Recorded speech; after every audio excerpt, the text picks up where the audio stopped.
4 years from this very night, that man will be sitting in a federal courtroom, watching my own children try to strip him of the entire estate I chose to leave him. But right now he is nothing more than an intruder slipping through the shadows, heading toward my study inside the Hargrove Manor. $8,000 in cash sits dead center on the desk, exposed under the dim lamplight. I dismissed the entire staff for the night, told security not to disturb me, and pretended to doze off in my armchair. For 67 years, I have lived by a single bitter conviction: given the chance, everyone gets greedy. This trap was supposed to prove it. I hear his footsteps closing in, then the distinct rustle of the cash being lifted from the wooden desk. My fingers instinctively tighten against the armrest, waiting for the moment he bolts so I can hit the silent alarm. But he doesn't. Instead, the footsteps turn right back toward me. A damp, freezing coat, heavy with the scent of hard, honest labor, is gently draped over my shoulders, shielding me from the biting ocean breeze. The gesture hits me like a physical blow, shattering every ruthless calculation I had prepared. What I set as a trap before this night is over has become a mirror brutally reflecting my own cynicism. The Hargrove family lawyers will later brand him in their lawsuits as an opportunist who preyed upon a vulnerable old woman. The press will paint him as a cold-blooded con artist, but to understand why I chose to leave everything to Denzel Washington instead of my own flesh and blood, you need to know who he truly was. So let's turn back the clock. Not 4 years. Let's go back 23 years. Denzel was 31 years old when he came to Charleston, South Carolina, with $47 in a canvas duffel bag and a notebook that had belonged to his father. His father, Joseph Washington, had been a mechanic in Mount Vernon, New York, a man who talked about engines the way some men talk about music, with love and precision and a vocabulary all his own. Joseph Washington had also spent the last 14 months of his life in a dialysis chair while his son worked 2 jobs and missed 3 rent payments, and learned something about the distance between the life a person intends and the life they end up living. When his father died in March, Denzel did not grieve dramatically. He sat in the parking lot of the dialysis center for 20 minutes, his hands on the steering wheel of his father's Buick, and then he drove home and called the facility's billing department to arrange the final payments. He was methodical about it. His father had taught him that grief without a plan was just weather. Charleston had been his father's idea, actually. Joseph had worked a summer there as a young man and spoken of it with the specific warmth people reserve for places that gave them something they didn't expect. Denzel came south with no job and no connections, and the kind of quiet confidence that can look, to the wrong observer, like arrogance. He found work at a marine engineering firm called Tidewater Fabrications, out on Morrison Drive near the port, the kind of operation where the coventry was always burnt, and the floor was always wet, and the foreman, a heavy-set man named Earl Broussard, had opinions about most things and kept them loud.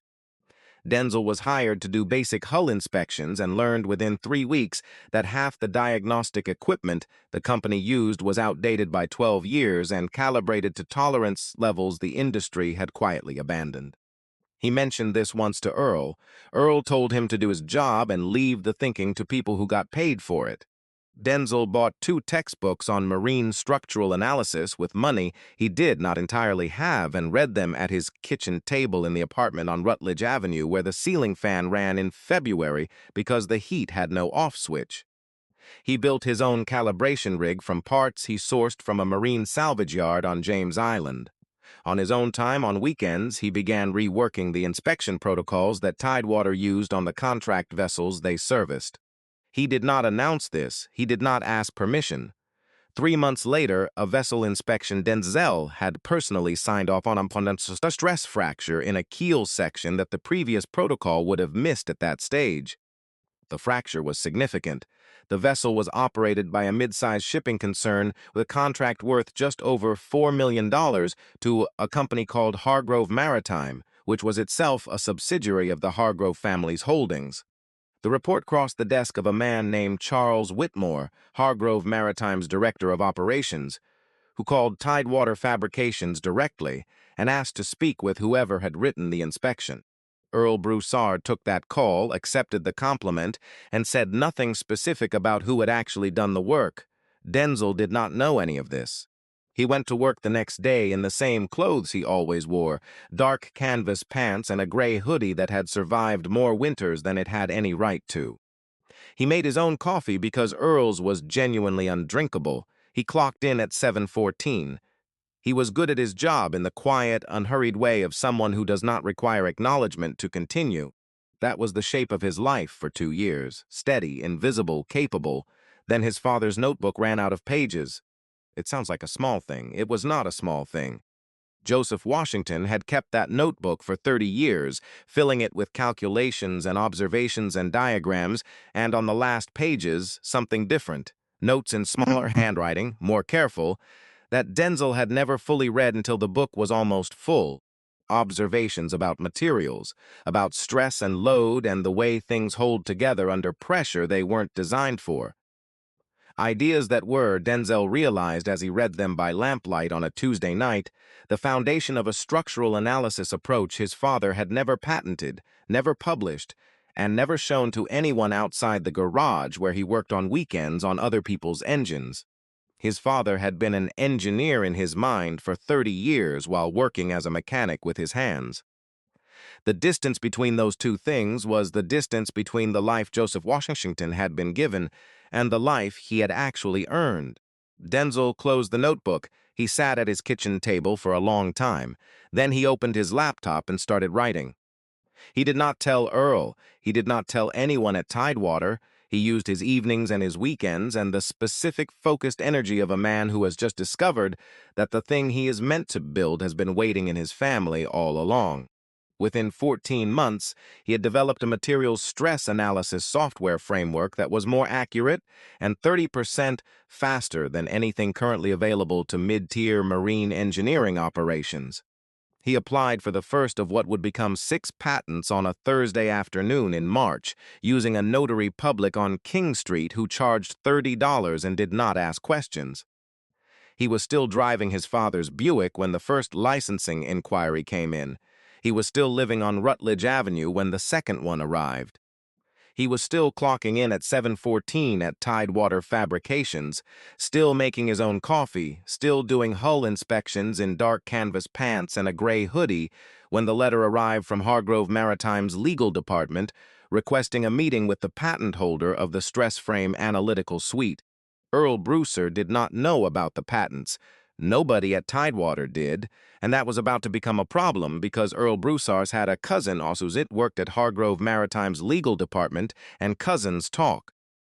The first thing Victoria Hargrove knew about Denzel Washington was what her son told her, and what her son Griffin Hargrove told her was this: there's a dock worker at Tidewater who claims he built some software our people want to license.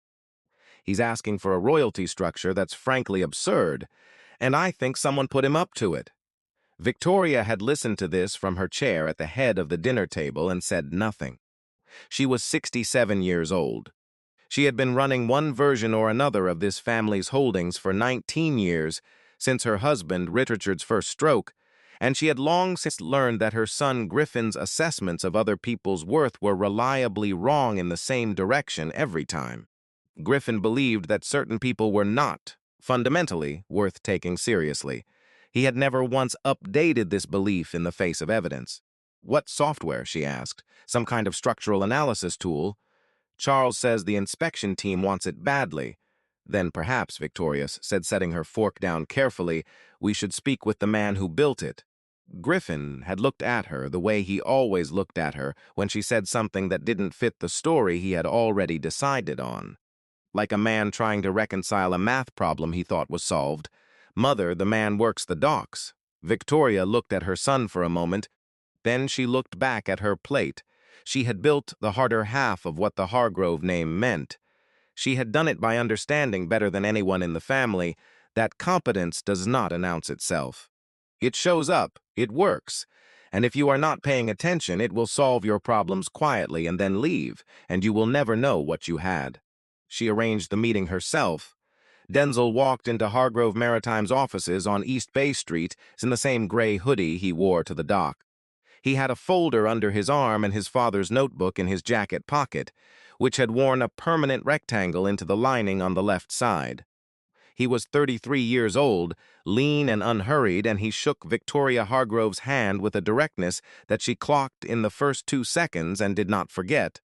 The meeting lasted 3 hours. Griffin Hargrove spent the first 40 minutes making quiet remarks about the software's scalability, about whether the patent filings were, structurally speaking, defensible, about whether a licensing arrangement of this kind was really the right vehicle versus simply acquiring the intellectual property outright at a figure he did not name but implied was generous. Denzel answered each question precisely. He did not raise his voice. He did not change his expression. He looked at Griffin Hargrove with the calm, level attention of a man who has sat with worse weather than this and knows it passes. Victoria watched all of it. When Griffin suggested, at minute 47, that Denzel might want to consider retaining proper legal representation before proceeding, because these arrangements could be complicated for someone without that background, Denzel set his pen down on the table. Not hard, just down. I have legal representation, he said. She's reviewed every filing. You'll find her contact information on the second page of the licensing proposal you have in front of you. He waited. Page 2. Top right. Griffin found it. His expression did not change, but something behind his eyes did. Victoria looked at Denzel across the table. He was looking back at her. Directly, without performance, without deference, without any of the adjustments she had spent decades watching other people make when they sat across from her family name. Not rude, not aggressive, simply present in the room as exactly who he was. It was the most interesting thing she had seen in years. The licensing agreement was signed 6 weeks later. Denzel was still living on Rutledge Avenue. He was still driving his father's Buick. And he had exactly one person he called when the check cleared, his attorney, Patricia Owens on Calhoun Street, who had been doing his legal work for a flat rate because she believed in the patents and had told him so plainly on their first phone call. Patricia, he said. I know, she said. I saw it clear. 2 months later, the second licensing agreement came in from a naval architecture firm in Norfolk. Then a third from a shipping conglomerate in Houston. Denzel hired a small staff. He rented office space. He did not move from Rutledge Avenue for another 8 months, and when he finally did, it was to a 2-bedroom house on Trad Street that needed work, which he did himself on weekends, methodically, the way his father had taught him things got done. Victoria Hargrove called him once during those months, not for business. She called and asked if he had read a particular essay on materials science and published in a journal out of MIT. He had not. She sent it. He read it and called back 3 days later with 4 specific observations about where the methodology was limited. They talked for an hour and 40 minutes. Griffin Hargrove, who monitored his mother's calendar, noted the call. He said nothing at the time. The relationship between Victoria and Denzel over the next 3 years was not something that fit cleanly into any category either of them would have named. She was 69, then 70, then 71. He was 33, then 34, then 35. She had 2 adult children and a grandchild she saw 4 times a year. He had no family in Charleston except the memory of his father carried in a worn notebook. They had between them a shared conviction that things should be understood precisely and built correctly, and a matching impatience with the kind of thinking that substituted certainty for accuracy. She began consulting him on the engineering assessments for Hargrove Maritime's expansion of its dry dock operations. Informally at first, then formally, then with a retainer that her son Griffin found out about from the family's accountant, and about which he said nothing directly to his mother, because he had learned early that direct challenges to Victoria Hargrove's decisions tended to arrive back at him improved and sharpened. He talked to his sister Margot instead. Margot was 44, lived in Charlotte, and had a talent for the kind of concern that sounds like care but operates as something else. She called her mother twice that week with questions about her health. She mentioned gently that some of the staff had noticed Victoria seemed tired. She used the word clarity in a sentence about getting enough rest, in a way that lingered in the air after she'd said it. Victoria noticed. She did not say so. What she did instead in the following weeks was begin meeting with Gerald Schaefer, her estate attorney of 22 years, with a frequency and a thoroughness that Gerald had not seen from her in a decade. She was building something. Gerald knew this about Victoria. She only got this methodical when she was building something. It was during this period, on the 14th of December, that Victoria set $8,000 on her reading table and pretended to be asleep. She had been watching the East Corridor for 3 weeks. The signs were small, the door not quite latched, the faint smell of cold outside air in the passage. A water glass rinsed and left upside down on the kitchen counter to dry, which her housekeeper Margaret swore she had not touched. Victoria had said nothing to security. She had thought about it every morning and decided every morning to wait, because she wanted to see it herself. What she had decided she would see was someone taking advantage of an old woman's house. It fit her picture of how things worked. You grew old and your perimeter softened and people stepped through the gaps. She had not even briefly considered another picture. The sound was almost nothing when it came. A compression in the floorboard, the particular quiet of someone moving slowly and deliberately in a space they know they don't belong. Victoria kept her breathing even. Through the narrow gap of her eyelashes, she watched the doorway. He came in sideways. Not the way criminals enter rooms in movies, with predatory confidence. The way a person enters a room when they are acutely aware that they are trespassing and have made a choice about it anyway. His frame was large, but his movement was contained. He was wearing a heavy winter coat, dark blue, and beneath it the collar of a flannel shirt. His boots were work boots, the kind worn down at the heel in the specific web of boots that have put in genuine years.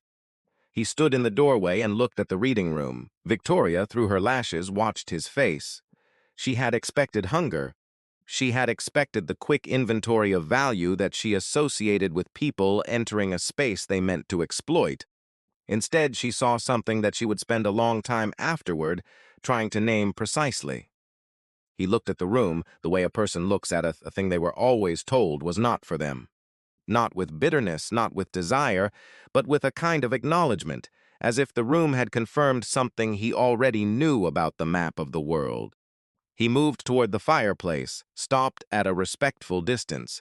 The fire had been burning for 3 hours, and the room was warm except near the window where Victoria sat, where the gap in the drape was letting in a thin and steady blade of December air that she had not noticed until now.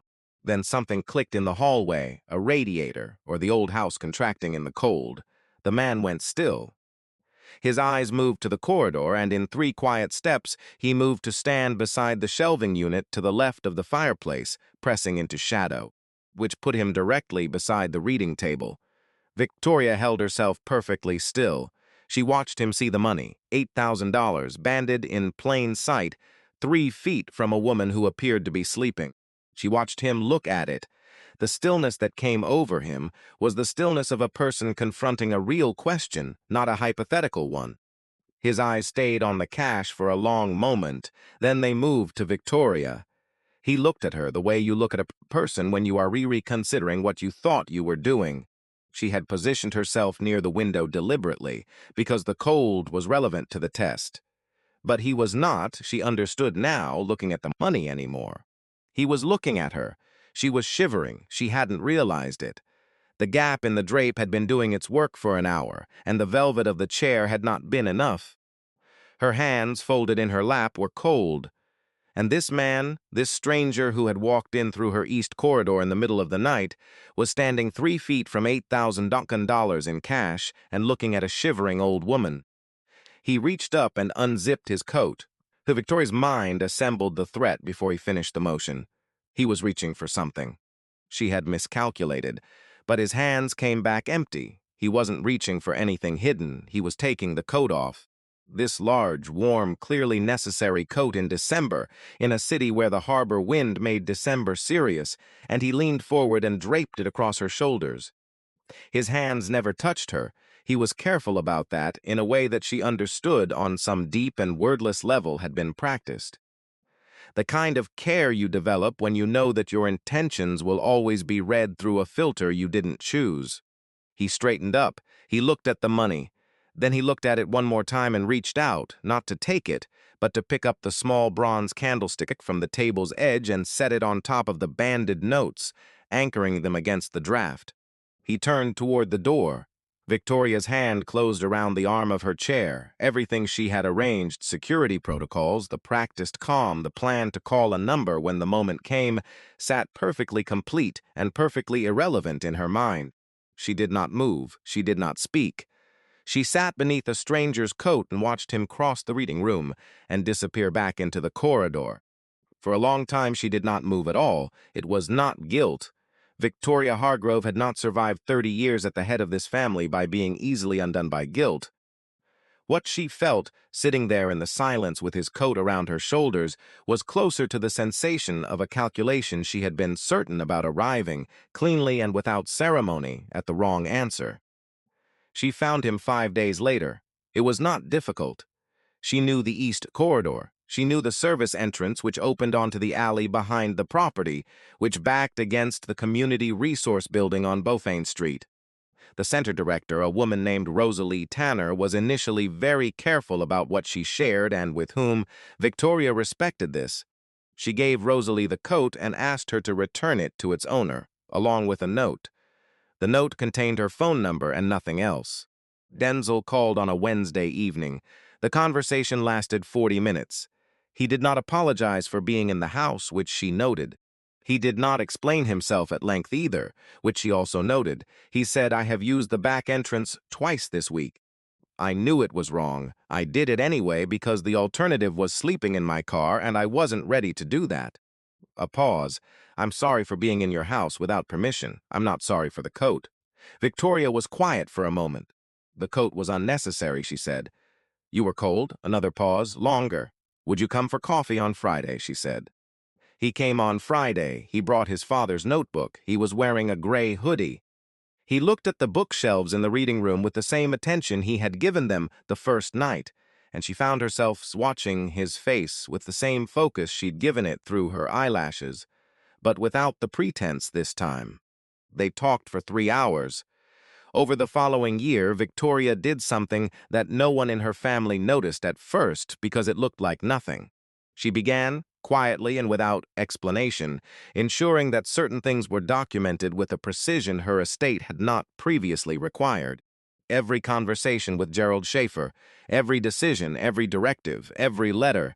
She had psychiatric evaluations conducted at 6-month intervals at her own insistence by an independent physician named Dr. Annette Rourke, who had no relationship to the family. She gave Gerald specific instructions about the evaluations, about what they were for, and told him that she hoped they would never be needed.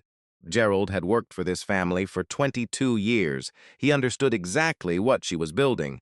He said nothing about it to Griffin or Margot. His job was Victoria.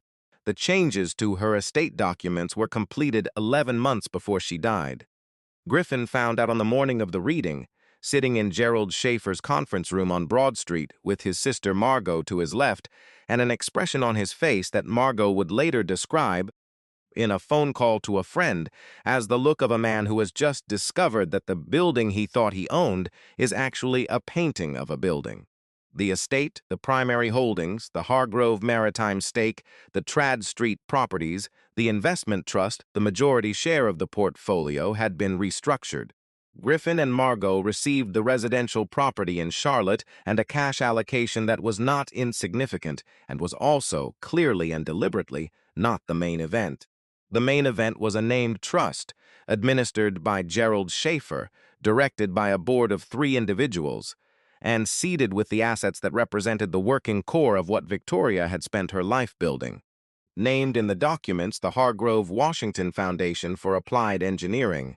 Denzel Washington was the foundation's founding director. Griffin stood up so fast his chair hit the credenza behind him. What followed in that conference room was not something Gerald Schaefer would repeat in detail to anyone, but certain facts became evident over the next several weeks. Griffin did not walk out. He stayed for 4 hours. He demanded explanations Gerald did not have authority to give him. He used words that Gerald would characterize in his notes only as inappropriate and extended. Margot sat through all of it without speaking until the moment Griffin said the phrase undue influence for the 3rd time, and then she said, quietly, "Griffin, stop." He did not stop. The legal challenge was filed within 10 days. It was thorough. Griffin's attorneys had done their work, and the work was designed to land hard and land fast, because speed mattered in estate challenges, and Griffin had been in enough boardrooms to know that the narrative that arrives first shapes the one that arrives second. The filing cited Denzel's proximity to Victoria in her later years, her advancing age, the alleged irregularity of their relationship, and his access to Hargrove family information and properties. Simultaneously, a series of press inquiries began arriving at the Charleston Post and at two legal trade publications. The inquiries were shaped by somewhat knowledge of how these things were shaped to raise questions about Denzel's background, his earlier circumstances in Charleston, the years before his patents, the circumstances under which he had first made contact with the Hargrove family. The framing was not technically false. It was structured in the way that certain kinds of damage is structured to be technically accurate and comprehensively misleading at the same time. Denzel read one of the articles on a Thursday morning. He read it once. Then he set his phone face down on the desk in his office and called Patricia Owens. "I've seen it," Patricia said. "What do we have?" "Everything we need. Gerald was thorough. Your mother-in-law was thorough." He was quiet for a moment. "She wasn't my mother-in-law, Patricia." "I know," Patricia said. "I know what she was. The proceedings took 11 months. Gerald Schaefer produced the psychiatric evaluations at the first opportunity. Dr. Annette Rourke had conducted 7 assessments over 3.5 years, each independently witnessed, each finding Victoria Hargrove in full possession of her cognitive and executive faculties. The documentation of her estate decisions, every meeting, every letter, every directive, was time-stamped and witnessed and built with the specific, unhurried thoroughness of a woman who had known these documents would be read by hostile eyes. Griffin's attorneys brought in their own expert, a forensic psychiatrist who reviewed the records and concluded, in testimony, that while he could not diagnose the deceased, Nertons in her later decisions were consistent with profiles of individuals susceptible to influence. Patricia Owens cross-examined him for 2 hours and 40 minutes. When she was finished, what remained of his testimony could be summarized as, he had not treated Victoria Hargrove, had never met her, had been retained by the plaintiff, and had based his conclusions on records he had reviewed for 72 hours before filing his report. Then Patricia called Charles Whitmore, the Hargrove Maritime Director of Operations who had first contacted Tidewater Fabrications about the stress frame software, who testified that the professional relationship between Denzel Washington and the Hargrove Maritime Operation predated Victoria Hargrove's personal involvement by a significant margin, and that the value Denzel had provided the art to the organization was, in his professional assessment, substantial and independently verifiable. Then Patricia produced the original patent filings, time-stamped, predating the Hargrove relationship entirely, establishing that whatever Denzel had built, he had built it before he met Victoria Hargrove or walked through her east corridor. Then, in the proceedings' second month, Patricia's investigator located something that Griffin's attorneys had not expected to surface, an email chain, internal to Hargrove Maritime, dating back 31 months. The chain involved Griffin Hargrove, the company's communications director, and a financial advisory firm with a particular specialty. The advisory firm had prepared, at Griffin's direction, an analysis of the Hargrove estate's likely distribution under several scenarios, including one labeled unsound testator scenario in which the foundation assets reverted. The advisory firm had been engaged 18 months before Victoria died. Before, in other words, there was any legal dispute to prepare for. Griffin had begun preparing to challenge his mother's will before his mother was dead. Patricia did not make a speech about this. She had it entered into the record. She let it sit there. The case was dismissed in the 10th month of proceedings. The judge's ruling was 8 pages and specific in the way that rulings are specific when a judge wants to make sure there is no ambiguity about what she found. She found that Victoria Hargrove had been cognitively sound at every stage of the estate modifications. She found that the evidence of undue influence was unsupported. She found that the pre-mortem preparation of an adversarial scenario analysis by the plaintiff constituted a relevant context for evaluating the good faith of the challenge. Griffin and Margot were ordered to cover 60% of the legal costs. Griffin said nothing to Denzel outside the courthouse. He walked past him with his attorneys, a compact and deliberate movement, and did not look at him. Margot stopped. She stopped for just a moment, and she looked at Denzel with an expression that was complicated in the way that some expressions are complicated when a person is carrying more than one thing at once and can only let some of it show. She did not speak. She reached into her coat pocket and left something on the stone ledge of the courthouse entrance as she passed. Denzel picked it up later. It was his father's notebook, a photocopy of a page, specifically one of the late pages, in the careful small handwriting. She had put a paper clip on it and nothing else. He did not know how she had obtained it. He held it in his hands in the parking garage and looked at his father's handwriting for a long time. 2 weeks after the ruling, Gerald Schaefer called him to the office on Broad Street to transfer the remaining elements of the estate: the deed to Hargrove House, the account authorizations, a portfolio summary, and a sealed box that Victoria had left with Gerald 11 months before her death, with instructions that it was not to be opened until all legal proceedings were resolved. Denzel sat in his car in the parking structure on Queen Street and opened it. Inside, wrapped in clean cloth, was the coat. His coat, the heavy dark blue winter he had put around her shoulders on that December night. She had kept it, laundered, and carefully folded from that first night forward. From before any decision had been made about who he was or what he might mean to her.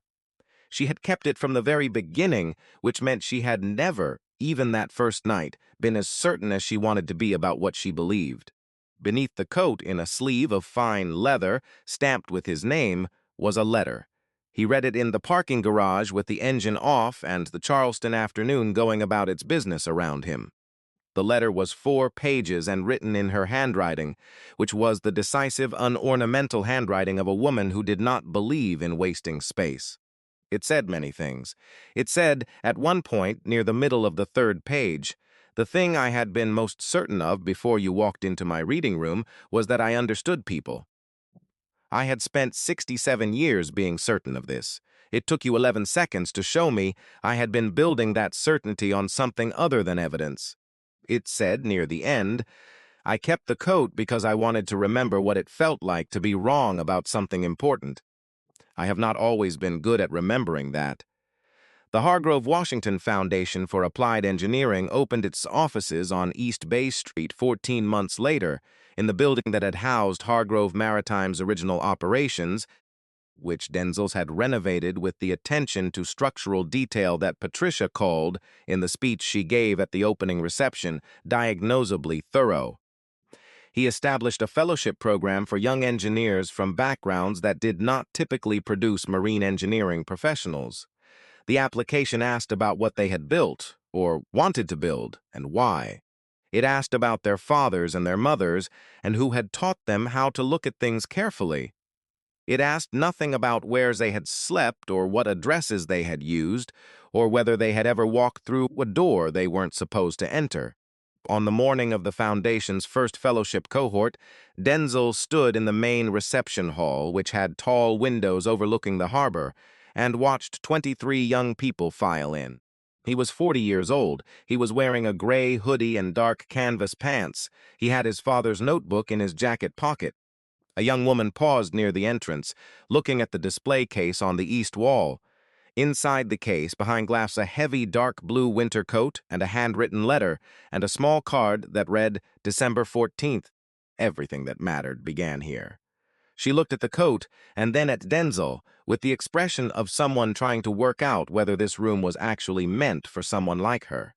Denzel crossed the hall. He had ordered coats for the incoming fellows, heavy ones, good ones. He held one out to her. "Come in," he said. "You're exactly who this place was built for." She looked at the coat. She looked at him. She put it on. Outside, the harbor was doing what Charleston harbors do in early spring, moving gray and steady toward the horizon, neither urgent nor delayed, carrying forward everything it was given. Denzel looked at the display case one last time before he turned to join the first session. The coat behind the glass. The letter. December 14th. He understood something that he had not understood completely until this moment, standing in this room that had become something neither he nor Victoria had exactly planned.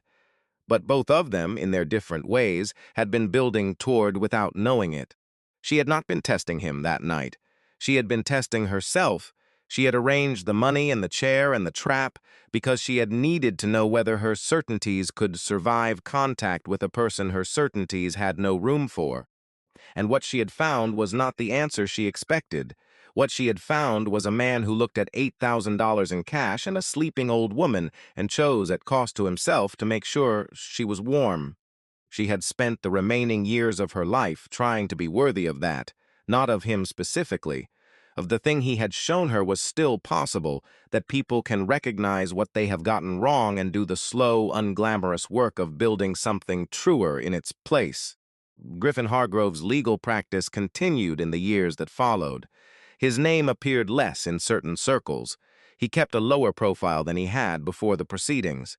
Some of his longtime colleagues found, when they reached out on specific matters, that his earlier confidence had become something more careful and hedged, the way confidence becomes when it has met an outcome it did not see coming. He never contacted Denzel. He never issued a public statement about the foundation or the ruling. He donated in the following year to a children's hospital in a different city anonymously, which was how he had always managed the gap between what he believed about himself and what he had actually done. Margot came to the foundation's second-year reception. She stood near the display case for a long time and then found Denzel near the windows. "She talked about you," she said. "More than we knew. I thought you should know that." Denzel looked at her. "She talked about everyone," he said. "That was one of her gifts." Margot nodded. Something moved through her face that she didn't try to contain. "I should have been braver sooner," she said. He didn't answer that. He looked back at the harbor. After a moment, she stood beside him and looked at it too, and neither of them said anything else. Because some accountings don't require words, they require presence, and presence was, in the end, the thing they had both learned to give. That evening after the reception, Denzel sat in his office and opened his father's notebook. The last page, the original last page, the one that had been full the night, he first understood what his father had been doing in that garage all those years. He read it slowly, the careful small handwriting, the ideas that had been sitting in a notebook for decades waiting for someone to build them. He picked up a pen. He turned to the first blank page that came after. He started writing. Outside, the Charleston harbor moved through its evening, continuous and indifferent, and full of the specific grace of things that carry what they're given without announcing it, moving forward in the dark toward a shore they can feel but not yet see. Sometimes the person everyone decided wasn't worth watching turns out to be the one who was paying the most careful attention. Sometimes the test we arrange for other people is the one we end up taking ourselves, and sometimes the thing we give away in a moment of impulse, the coat off our back, the hour we didn't have, the grace that costs us something real, turns out to be the only thing that lasts.